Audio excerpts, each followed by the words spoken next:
Halo bre, kembali lagi bersama saya Alfian yang pastinya di Kudetek, Kudet Channel dan Kudetek Universe. Maskernya keren banget nih, masker dari Team Group yang bikin tingkat kepedean kalian naik 700%. Nggak berasa coy, beneran nggak berasa banget itu. Perkembangan teknologi tuh cepet banget coy, beneran. Sekarang Intel udah mau Gen 12 coba. Terutama ya sekarang di bidang SSD lah, cepet banget perkembangannya gitu. Kayak baru kemarin aja kita nikmatin speed transfer data up to 3 GB per second bre di SSD NVMe PCIe Gen 3 ya, inget Gen 3. Nah sekarang ini banyak banget brand-brand yang mulai ngembangin PCIe Gen 4-nya. Karena memang waktu 2019 lalu di Ryzen generasi ketiga AMD tuh ngeluarin chipset X570 sama chipset B550 yang udah support PCIe Gen 4. Masa brand-brand storage SSD nggak ngembangin tuh, ya kan? PCIe Gen 4 ya udah Team Group ngembangin juga tuh. Sekarang bukan 5 GB per second, 3 GB per second, 7 GB per second coba. Peta persaingan M.2 SSD NVMe dengan interface PCIe Gen 4 itu sekarang makin memanas bre. Kemarin tuh saya pernah review produk dari Team Group yaitu SSD T-Force Cardea Zero Z440 yang pakai interface PCIe Gen 4. Sekarang saya kedatangan lagi produk terbarunya yang emang belum datang di Indonesia, yaitu Team Group T-Force Cardea A440. Tapi bre, di video kali ini kita tuh bukan cuma nge-review doang nih produk dari Team Group Cardea A440, tapi kita akan sharing juga tips and trick supaya SSD kita lebih optimal dan panjang umur. Nah bre, yang menarik dari Team Group T-Force Cardea A440 ini itu beda sama yang kemarin, yang Zero Z440. Dia itu bisa kita rakit sendiri. Ngerakit PC udah biasa, ngerakit SSD dong. Jadi kita di sini tuh dikasih 3 versi pendinginan ya. Jadi nggak usah lama-lama, langsung aja kita review kali ya.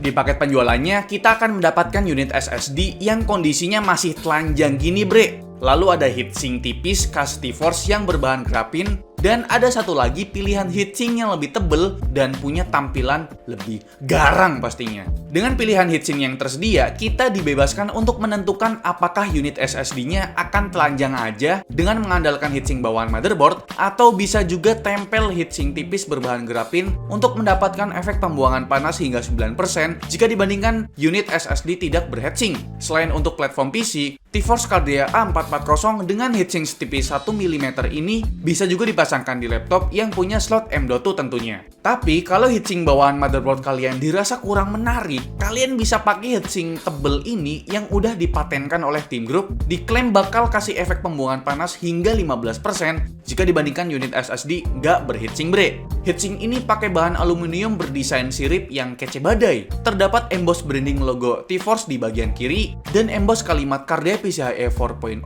SSD di sebelah kanan dengan finishing gold. Ya mirip lah dengan Cardea TUF Gaming ya. T-Force Cardea A440 terdapat 2 SKU berdasarkan kapasitasnya, yaitu 1 TB dan 2 TB. Berbekal controller terbaru dari Psion E18 serta interface PCIe Gen 4 dengan protokol NVMe terbaru juga, yaitu NVMe 1.4. Kecepatan transfer datanya mencapai 7000 Mbps per second untuk read-nya dan 6900 Mbps per second untuk write-nya bre. Data tadi berdasarkan klaim dari Team Group lewat pengujian di Crystal Dismar. Hanya aja khusus produk yang berkapasitas 1 TB punya kecepatan read yang lebih rendah, hanya mencapai 5500 Mbps per second aja bre. Ini udah lebih cepat dibandingkan saudaranya yaitu T-Force Cardea Zero Z440 yang cuma mampu mencapai 5000 Mbps per second untuk speed read-nya. Tapi untuk performa input-output operation per second-nya atau IOPS-nya punya performa yang seragam antara kapasitas 1 TB maupun yang 2 TB, yaitu 650.000 IOPS untuk read-nya dan 700.000 IOPS untuk write-nya. Hal yang ngebantu kinerja SSD ini hingga titik tertinggi tadi karena terdapat fitur Predictable Latency Mode atau PLM yang secara efektif mengurangi latency. Dan terdapat juga teknologi Read Recovery Level atau RRL terbaru untuk memperpanjang masa pakai SSD. T-Force Cardea A440 punya masa garansi hingga 5 tahun bre. Adapun untuk TBW unit yang berkapasitas 1 TB punya TBW hingga 700 TB. Sedangkan untuk unit berkapasitas 2 TB punya TBW hingga 1400 TB. Nah, ternyata ada bre tips and trick agar SSD kalian lebih optimal dan punya masa pakai yang panjang.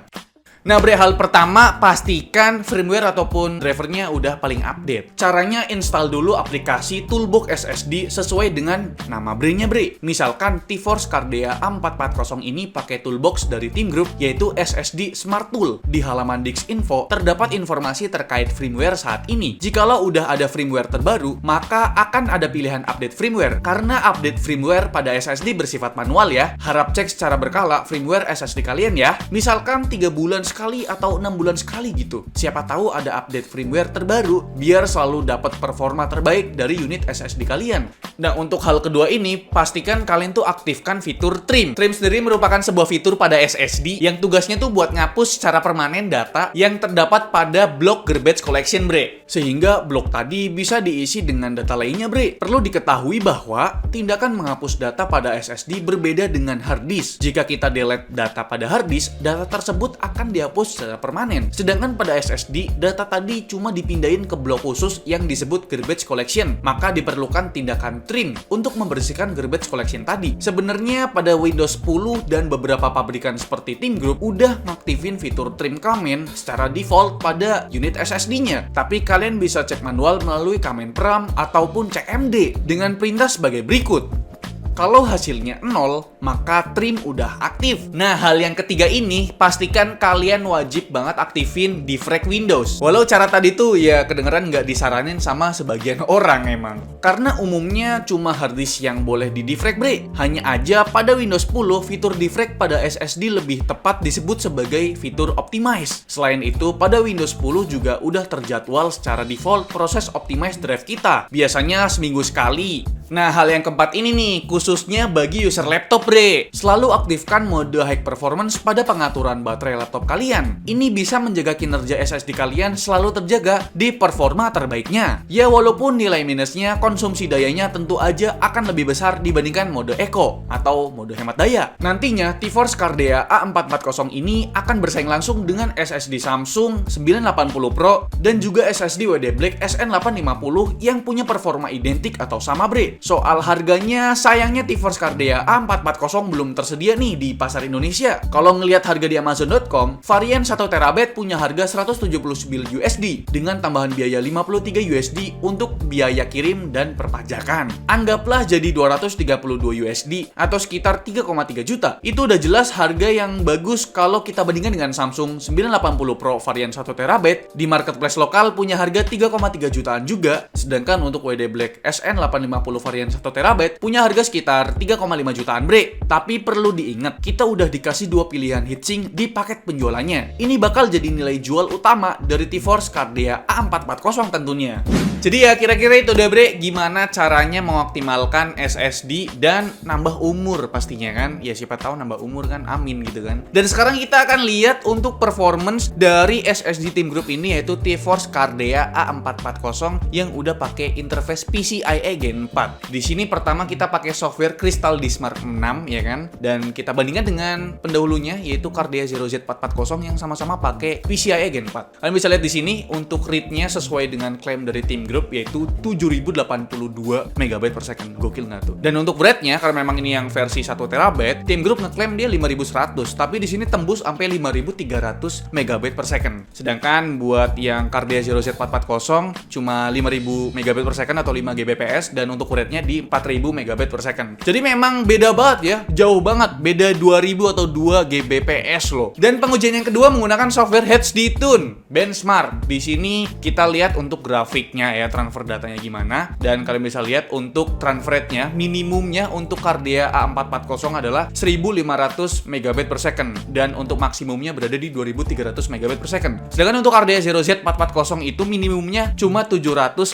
MB per second dan untuk maksimumnya di 1300 MB per second. Jadi emang beda setengah tuh, bre. Lebih kenceng 2 kali lipat dari Cardea Zero Z440 pastinya. Dan kalian bisa lihat untuk grafik performance-nya untuk Cardea Zero Z440 yang udah pernah saya review itu Kalian bisa lihat di sini grafiknya itu naik turun dan kelihatan banget ya, rada kurang stabil walaupun memang kenceng. Tapi untuk Cardea A440 ini kalian bisa lihat sendiri, stabilnya bisa dibilang konsisten sekali ya bre, walaupun naik turun ya sedikit lah ya, tapi ini bisa dibilang sangat amat stabil sekali bre. Dan selanjutnya di sini untuk suhunya, ini banyak banget nih skenario-nya pak, ada 5 skenario suhu nih. Untuk suhu idle-nya dulu dah, untuk T-Force Cardea A440 ini pas keadaan tidak menggunakan heatsink, suhunya berada di 28 derajat Celcius untuk idle-nya. Terus kita pasangin grapin, heatsink grapinnya, suhunya malah naik pak, jadi 31 derajat Celcius. Nggak tahu kenapa, aneh. Dan setelah kita ganti pakai heatsink SSD, heatsink yang gede gitu, suhunya turun jadi 30 derajat Celcius, turun 1 derajat dibandingkan dengan grapin. Dan kita pakai heatsink bawaan motherboard nih, pakai motherboard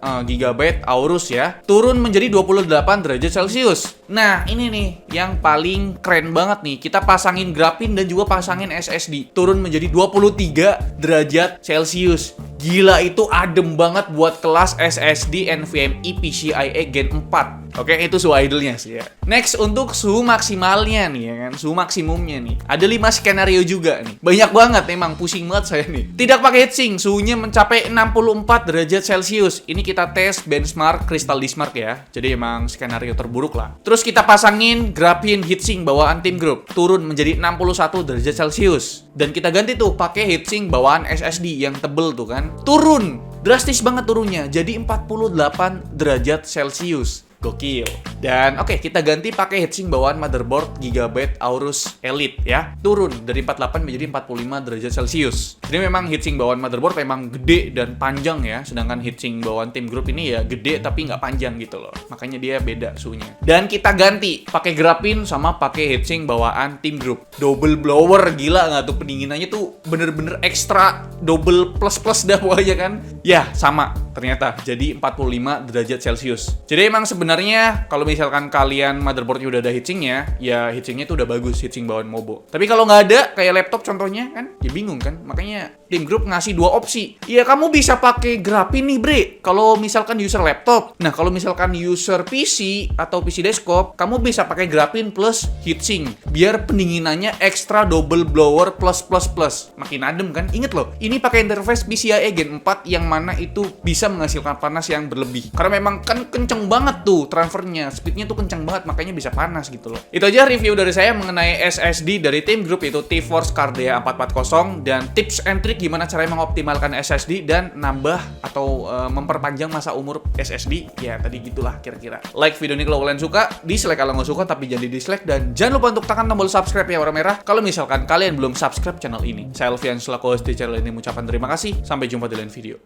Bye-bye.